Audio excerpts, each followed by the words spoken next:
You can also perform the same calculations using references. To do that, we start off just like we did before. You go to the cell in which you want to perform the calculations. You start by the equal sign, but now instead of writing down the numbers, 1206, 1126, etc., you make references to the cell that contain that information. So in this case, it's going to be C4. To it, we're going to add D4, E4, and F4. And now when we press enter, just like we did before, on the formula bar, we get the calculation that led to the result. On the cell, we will see the result itself. Another way to do the same thing, instead of typing in C4, I find it much easier to just left click on the cell we want to add. So in this case, C5 through F5. Now, one of the main advantages of using references is that if, let's suppose there was a mistake, that in this case it's not 312, but rather 310. When I press enter, you see that the result will automatically change. You see, there were 2 patients less here. You see that it has been diminished by 2 here on the total row as well.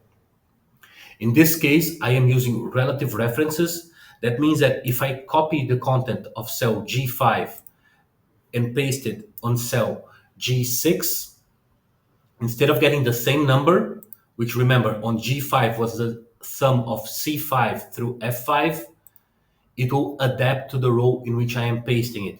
In this case, C6 through F6. So a relative reference will adapt to where you paste it if you copy it. We could also come here to cell G7, and in it we can calculate the overall total number of cases that have been seen so far. That would be adding G4 all the way to G6, and we get the total number of cases that have been seen so far. If you wanted to see the proportion of cases that have been seen in each one of the neighborhoods, we can come here to column H. Let's write here a percentage sign. We can calculate that by using the equal sign. On the numerator, we're going to make reference to the cell that has the number of cases seen in a neighborhood, and we're going to divide it by the total number of cases. In this case, it's the information that is in cell G7. When we press enter, we automatically get the percentage that we want. But if we try to copy and paste this formula, let's see what happens. I'm going to copy it and paste it here below, and I get an error message. Now let's try to take a look at what's going on. Here in cell H4, what I'm actually doing is dividing G4 by G7.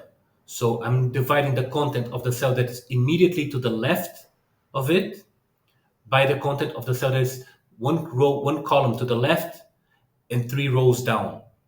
Well, when I try to do the same thing here, 1 column to the left is G5, but if I try to go 3 rows down, I don't have any content here.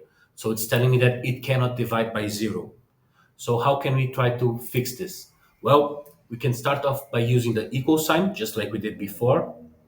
We can use the content of cell G4 as a relative reference because we will want that to change. But then we want to divide it by the content of cell G7, which we want to fix. We want this to be an absolute reference. So we can just select it, and to make it an absolute reference, we have to put $sign before the column and before the row of that reference.